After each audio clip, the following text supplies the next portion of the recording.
Shalom, selamat pagi Bapak Ibu yang dikasihi Tuhan. Kembali lagi kita mau membaca dan merenungkan firman Tuhan. Saya mengajak Bapak Ibu, mari kita berdoa terlebih dahulu. Mari kita berdoa. Terima kasih Bapa yang baik. Kami bersyukur ya Tuhan, sepanjang malam hingga pada pagi hari ini kami bisa bangun tidur dengan sehat. Itu semua karena berkat kasih-Mu.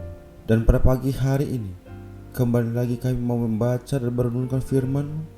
Ya Bapa, bukalah hati dan pikiran kami, sehingga firman kami baca, kami renungkan, kami dapat mengaplikasikannya di dalam kehidupan kami hari lepas hari. Di dalam nama-Mu Bapa, kami sambut firman-Mu pada pagi hari ini penuh dengan ucapan syukur. Haleluya, amin.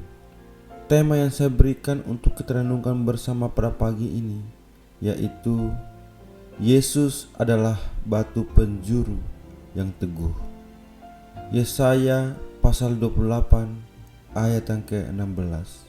Sebab itu beginilah firman Tuhan Allah, sesungguhnya aku meletakkan sebagai dasar di Sion sebuah batu, batu yang teruji, sebuah batu penjuru yang mahal, suatu dasar yang teguh.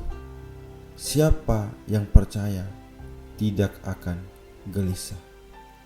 Bapak Ibu, saudara yang dikasihi Tuhan, pada pola bangunan kuno, batu penjuru adalah batu utama yang ditempatkan di pojok sebuah gedung.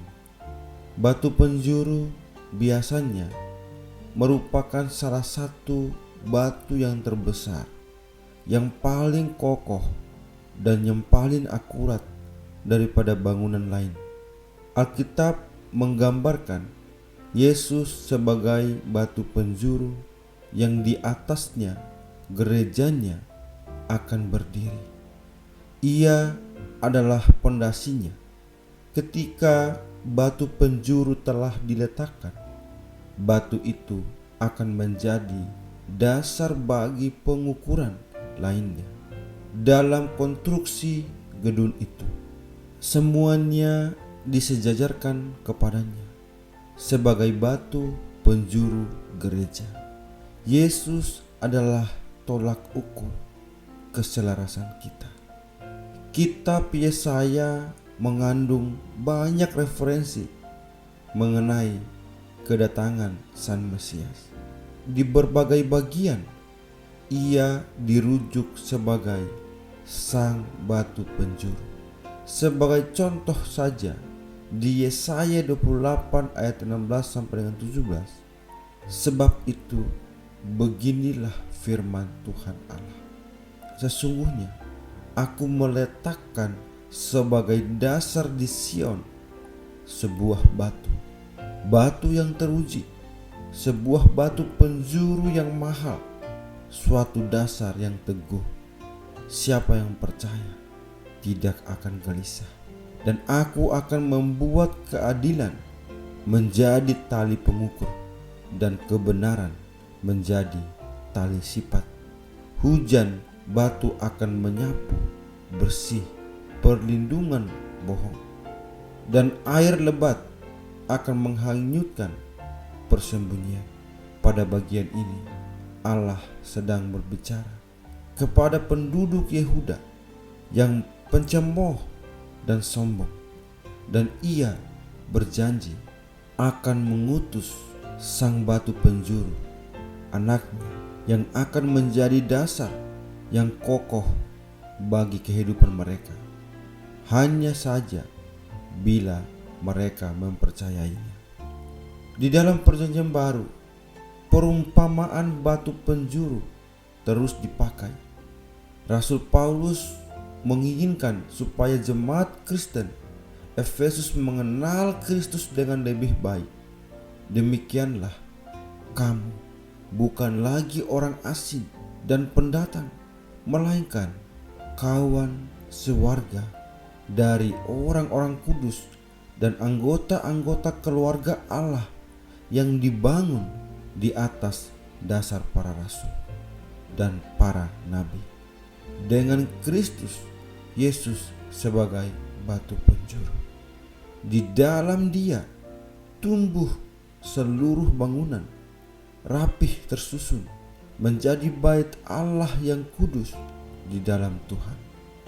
Lebih dari itu, di dalam 1 Petrus 2 ayat 6, apa yang disebutkan Nabi Yesaya berabad-abad sebelumnya dibenarkan dengan kata-katanya yang serupa pula.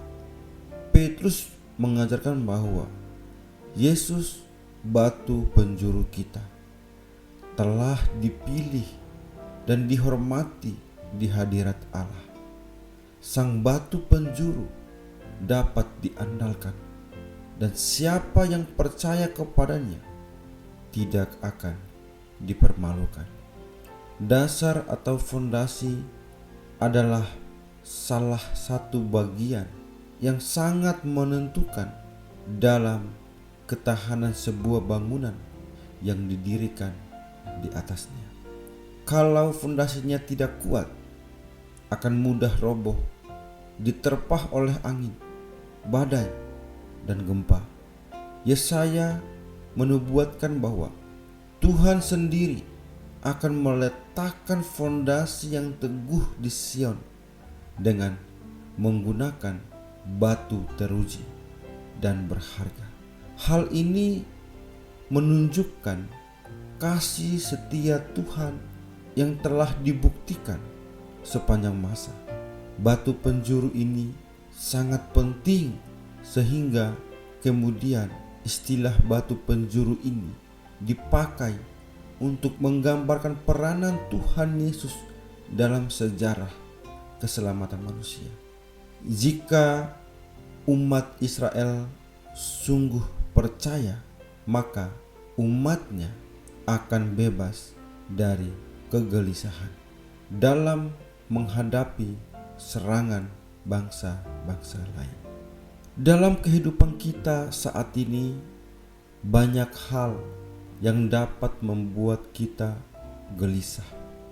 Krisis ekonomi, keadaan yang tidak tentram, intimidasi kelompok tertentu dapat membuat seseorang jauh ke dalam kegelisahan. Gelisah tentang hari esok, mengenai masa depan, gelisah dan khawatir tentang apa yang akan diminum dan akan dimakan.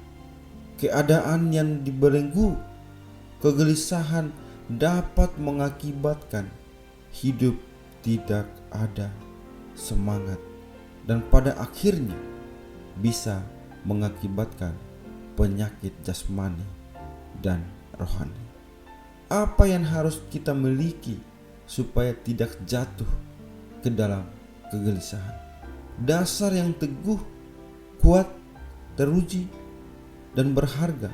Dan hal itu hanya kita temukan jika kita percaya dengan sungguh-sungguh kepada Yesus Kristus, sebab Dialah batu yang teruji, batu penjuru yang mahal, suatu dasar yang teguh yang dinubuatkan Yesus dalam nats ini. Percayalah kepada Yesus dan jadikanlah Dia menjadi dasar hidup, maka kita tidak akan gelisah. Sebaliknya, tetap semangat dan berpengharapan. Bahkan di situasi yang sulit sekalipun, jadikanlah seluruh aktivitas hidup kita berdasar iman kepada Kristus. Amin. Mari kita berdoa. Terima kasih Bapa yang baik. Kami bersyukur ya Tuhan, kami kembali diingatkan oleh firman-Mu supaya hidup kami semakin hari mengandalkan Tuhan. Semakin hari hidup kami semakin melakukan sesuai dengan kehendak-Mu. Terima kasih Bapa untuk firman-Mu. Sebentar lagi kami akan melanjutkan seluruh aktivitas kami, kegiatan kami. Ya Tuhan, pimpin dan bimbinglah kami, sehingga apapun yang kami lakukan, apapun yang kami kerjakan, semuanya itu hanya untuk memuliakan nama-Mu saja. Terima kasih Bapa yang baik, terima kasih. Inilah doa dan permohonan kami Di dalam nama-Mu Bapa, kami berdoa dan kami bersyukur. Haleluya. Amin.